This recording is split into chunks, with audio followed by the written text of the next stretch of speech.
Israel और Iran का वार को इस तरह से समझिए कि गांव का कोई भी व्यक्ति जो अमीर है वो नहीं चाहता कि हमारा कोई कॉम्पिटिटर हो, यानी कि हमसे कोई आगे निकले और गांव में हमसे भी कोई अमीर व्यक्ति हो।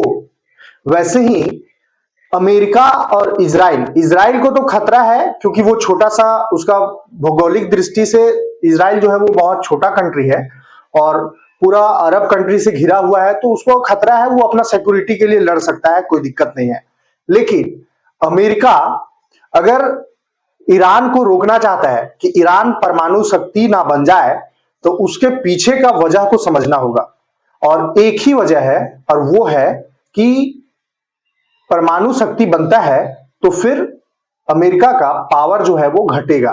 कैसे घटेगा? तो धीरे धीरे धीरे धीरे वर्ल्ड के मैक्सिमम कंट्री अगर परमाणु बम रखेंगे तो फिर अमेरिका को पूछेगा कौन।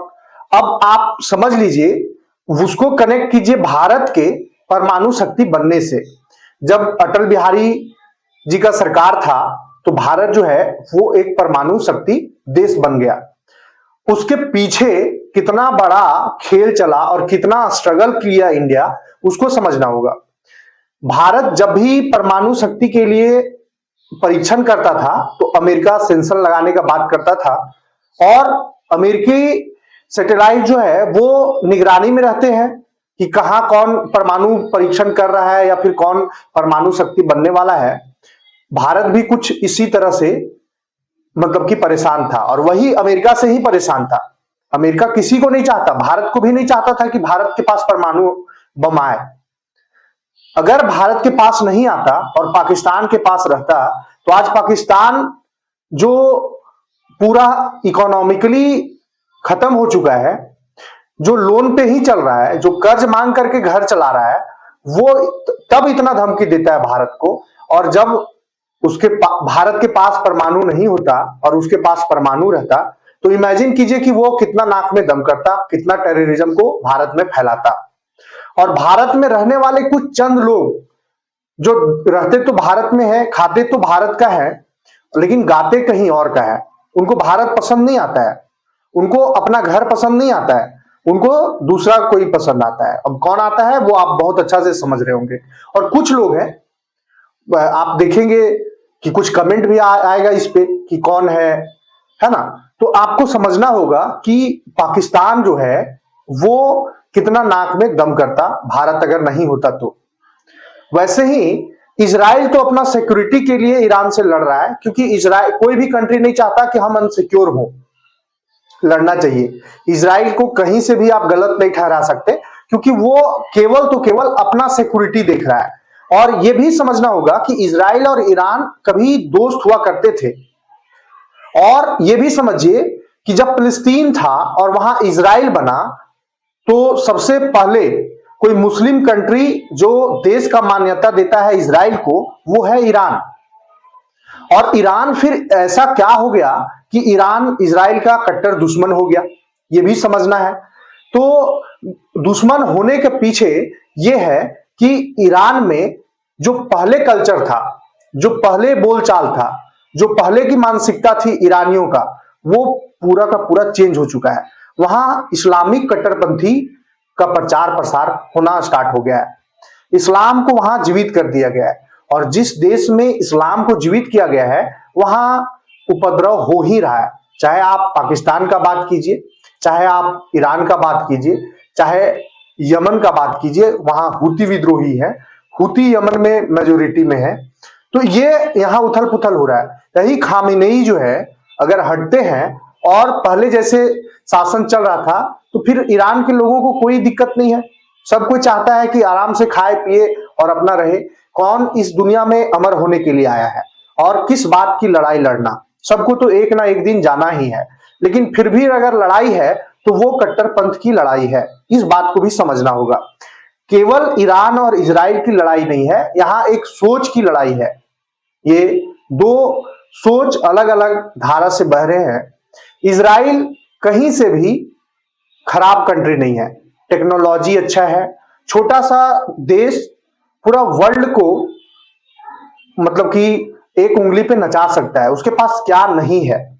तो जो टेक्नोलॉजी है, जो प्रोटेक्शन वो दे रहा है, अपना कंट्री को कर रहा है, उससे सीखने की जरूरत है, इजराइल से सीखने की जरूरत है। लेकिन आप इस चीज को यूं ही ना समझे कि इजराइल और ईरान का वार चल रहा है।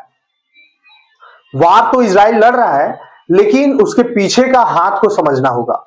अमेरिका क्यों नहीं चाहता कि ईरान परमाणु शक्ति बने, तो आपको समझ में आ गया होगा।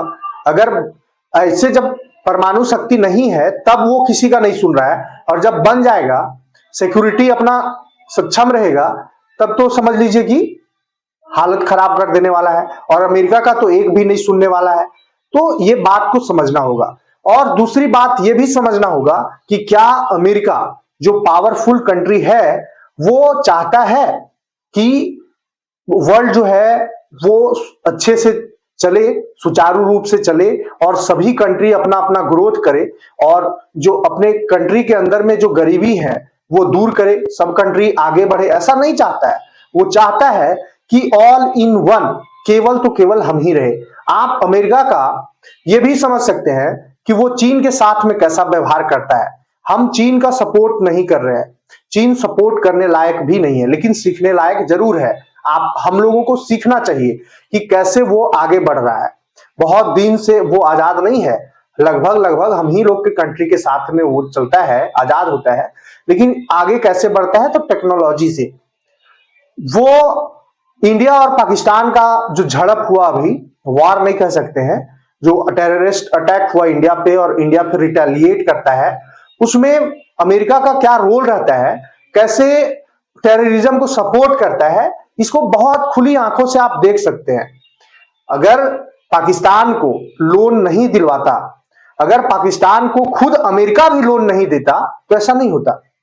लेकिन उसी बीच में लोन देता है, और जाने के अंदर से क्या क्या देता है वो तो वही जाने। लेकिन वार सीज फायर में जब बदला, तो कैसे अपना एक मतलब कि शांति का पुरस्कार लेने के लिए, नोबेल पीस प्राइज लेने के लिए कैसे होड़ मचा, ये भी मीडिया में आया। और कैसे पाकिस्तान के सेना अध्यक्ष अमेरिका के गोद में जाके बैठते हैं, ये भी पूरा वर्ल्ड देखा। तो अमेरिका को आप यूं ऐसे ही ना समझे कि अमेरिका के बिना अगर कोई लड़ रहा है।